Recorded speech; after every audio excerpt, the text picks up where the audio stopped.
Assalamualaikum warahmatullahi wabarakatuh. I am Nasra Oyag, the second reporter of Group 6. Ang steeplechase ay isa siyang combination ng long distance running at hurdling. So, ibig sabihin, hindi lang ito tungkol sa endurance, kundi pati sa agility at strategy. So, each runner is required to run a 3,000-meter course and clear 7 water jumps and 28 hurdles. So imagine running 3 kilometers tapos may obstacles pa, hindi lang basta hurdles, pero may 7 water jumps din na kailangan lampasan. Hindi lang tibay sa pagtakbo ang kailangan, kundi balance at tamang diskarte rin sa pagtalon. So, sa unang 200 meters, wala pang hurdles dito.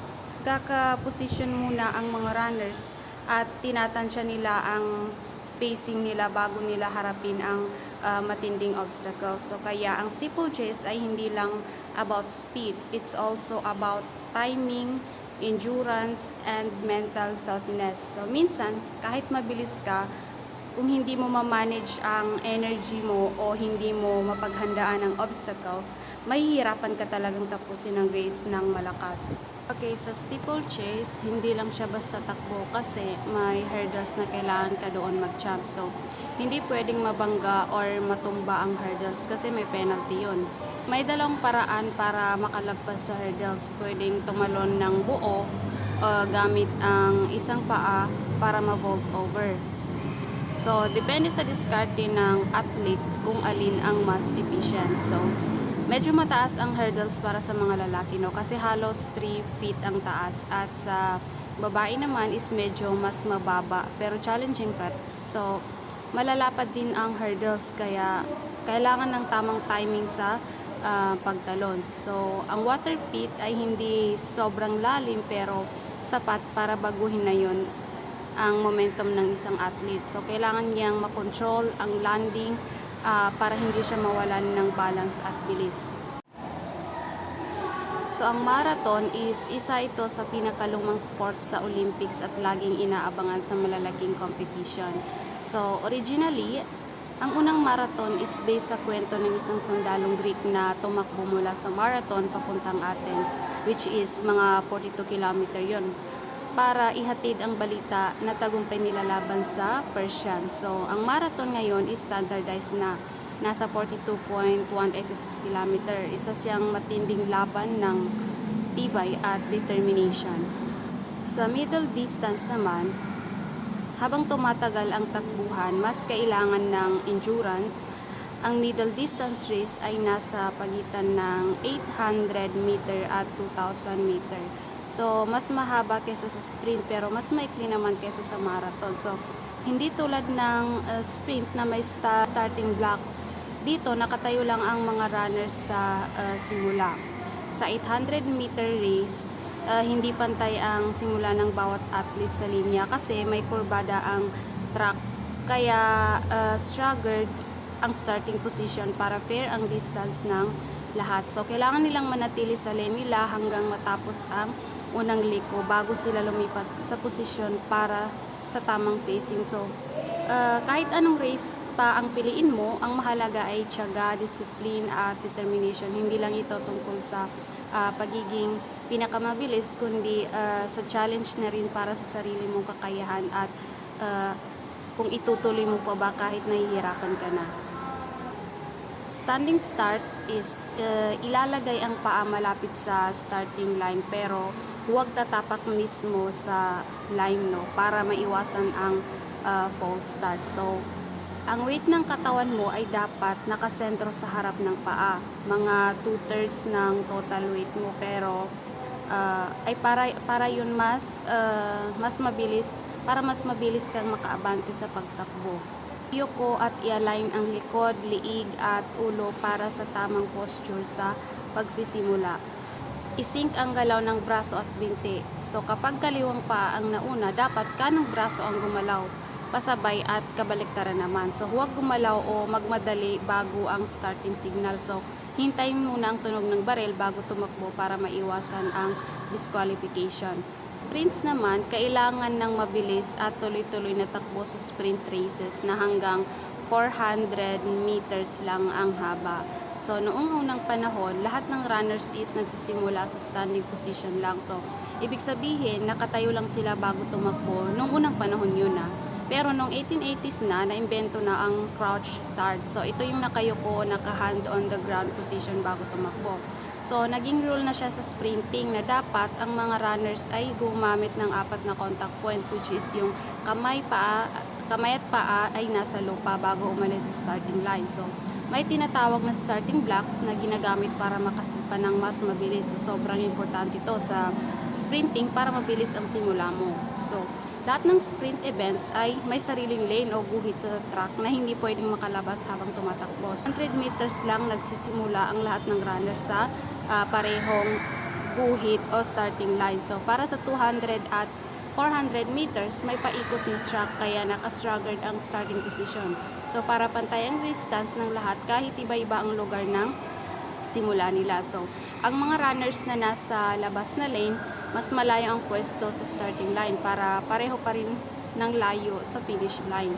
Para ma-master ang crouch 4-point start in sprinting, number 1 is getting into position. So, lumuhod gamit ang isang tuhod at itukod ang mga daliri sa lupa malapit sa starting line para sa tamang balance. So, ang mga kamay is dapat mas malapad ng bahagya kaysa sa lapad ng balikat para masapat ang suporta. So, tumingin sa lupa sa harapan mo para hindi mawala ang concentration bago sumabak sa pagtakbo. So, kapag sobrang lapit na sa linya, masikip ang pwesto at mahihirapan kang tumakbo ng maayos. So, saktuhan lang ang distance. So, number 2 is proper form before the start. So, itaas ang balakang ng bahagya at hindi masyadong mataas o mababa para sa eksaktong force ng pagtulak. Huwag masyadong ibaba ang ulo o iangat ito. So, dapat relax ang leeg para hindi mahirapan sa transition mula sa start. Lagyan nyo mo po pa-forward para sa exclusive take-off nang hindi nadadapa. So, huwag gumalaw hanggat hindi pa pumuputok ang baril or hindi mo pa naririnig yung baril. So, hintayin ang signal bago tumakbo. So, number 3 is exploding of the block. So, huminga ng malalim at i-drive ang braso at binti kasabay ng tunog ng baril para sa maximum acceleration. So, huwag piliting gumawa agad ng mahabang hakbang. So, mas mabuting magsimula sa maikli pero mabilis na stride. So, itulak ng mataas ang siko pabalik para sa mas mabilis na galaw ng katawan. So, sa unang bahagi ng takbo mo, ibaba ang katawan para sa mas explosive na pag-abante. So, ang tamang forma at discipline sa pagsisimula is mahalaga siya kasi para ma-maximize ang speed at maiwasan ng injury. So, huwag kalimutang mag-focus and then sumunod sa tamang technique at bigay todo sa takbuhan. Sa relays naman is ang 4x100 at 4x400 meter relay is karaniwang mga takbuhan sa school meets at malalaking competition tulad ng Olympics. So, 4 na membro ang bawat team. So, ang bawat isa is tatakbo ng 25% ng buong distance bago ipasa ang baton sa susunod na runner.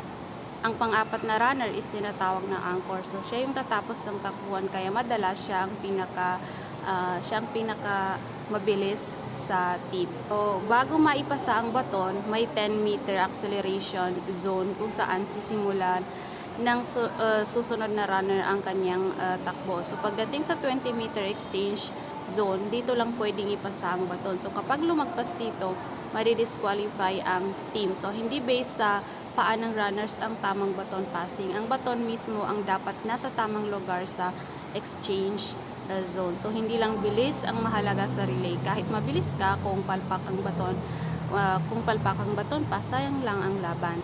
May dalawang ways para ipasa ang baton. Ang number 1 is yung upswing pass. Sa upswing pass, pataas na inaabot ng baton carrier ang baton sa receiver na may palad na nakaharap pababa at yung thumb is nakaturo palayo sa katawan. So, madalas itong gamitin sa sprint relays para sa mas mabilis na pagpapasa. So, number 2 is yung downswing pass. So, sa downswing pass, pababa naman inaabot ang baton sa receiver na yung palad na nakaharap pataas at yung thumb naman is nakaturo sa katawan. So madalas itong gamitin sa mas mahabang distance tulad ng 4x400 relay. Ang rules and responsibilities in relay team is baton carrier. So kapag nasa kanang kamay ang baton, dapat nasa kaliwang bahagi ng lane ka tatakbo. Kapag nasa kaliwa ang baton, dapat nasa kanan ka. So, iwasang tumakbo direct sa likod ng tatanggap ng baton para hindi kayo magkabungguan. So,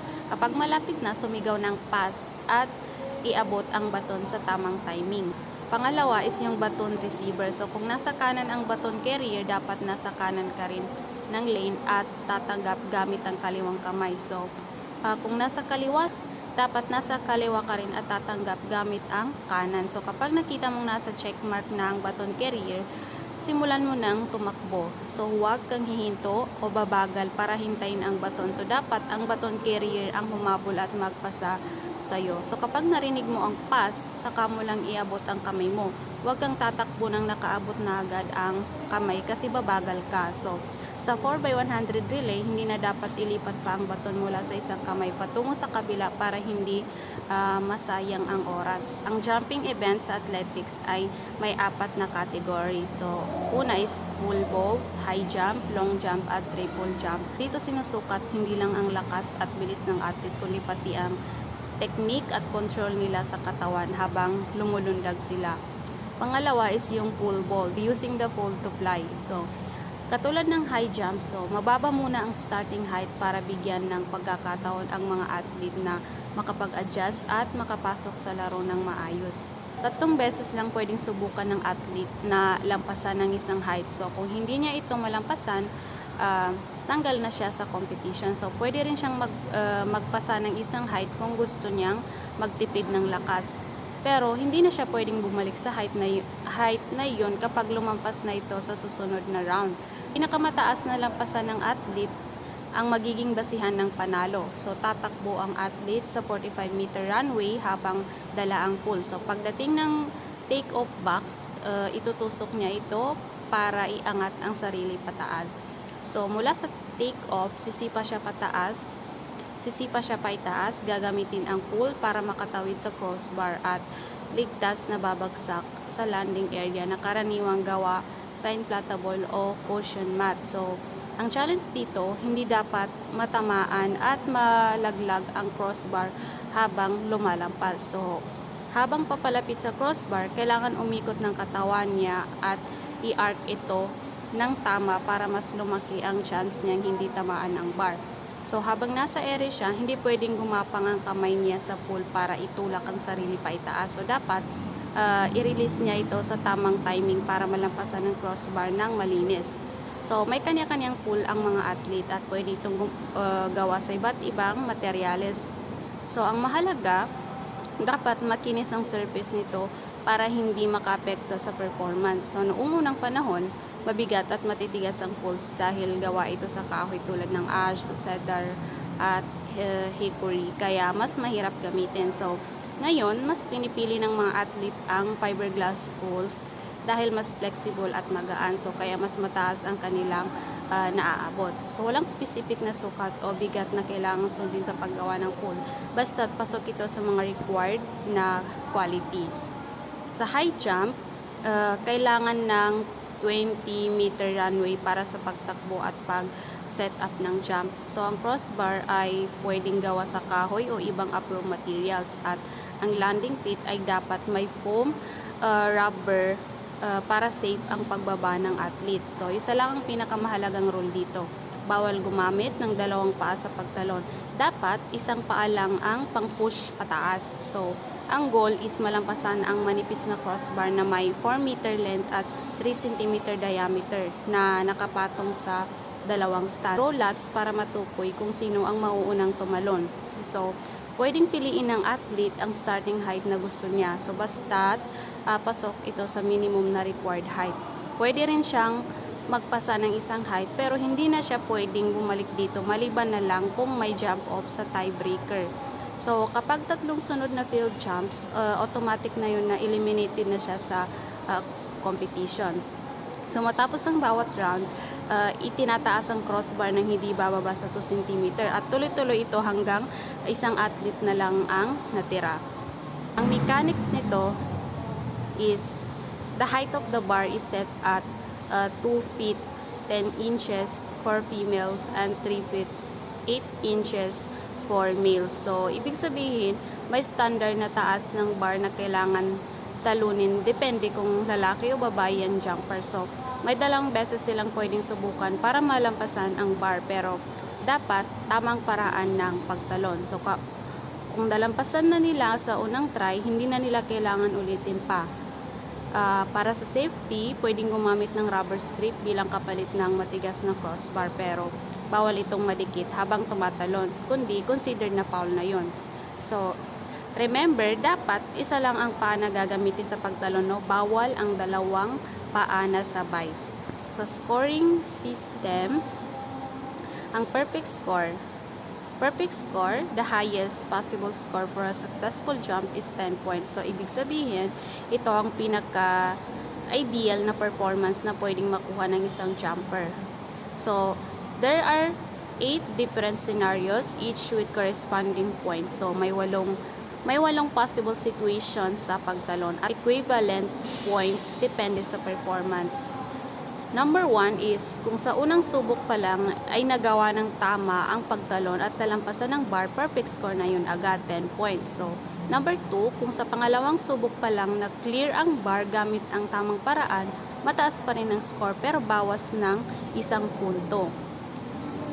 Number 3 is, kung hindi nalampasan ng bar kahit pangalawang try pero tama naman ang paraan ng pagtalon niya, may natitira pang 7 points. So, sa number 4, kung nakatawid sa pangalawang subok pero mali ang ginamit na technique, mas mababa ang score, 6 points na lang. So, number 5, kung hindi na clear ang bar at mali pa ang pagtalon sa pangalawang try, mas mababa ang score na 5 points. Mas mababa ang score sa 5 points. Number 6, kung sa unang try ay foul agad, walang score na makukuha pero may isa pang pagkakataon para bumawi. Number 7, kung mali ang paraan ng pagtalon sa unang try, 0 points muna. Pero may second chance para maitama ito. Number 8, kung hindi sumubok tumalon kahit isang beses, wala talagang makukuhang points. Why this rubric matters, no? Kasi dahil sa rubric na ito, mas nagiging patas ang pagbibigay ng points sa bawat athlete. So, hindi lang ito tungkol sa pagtalon, kundi sa tamang paraan din ng pagtalon. Kaya, mahalaga ang rule ng mga judge sa tamang pagpansin sa bawat detail. So, ibig sabihin, hindi lang sapat na tumalon at makatawid sa bar.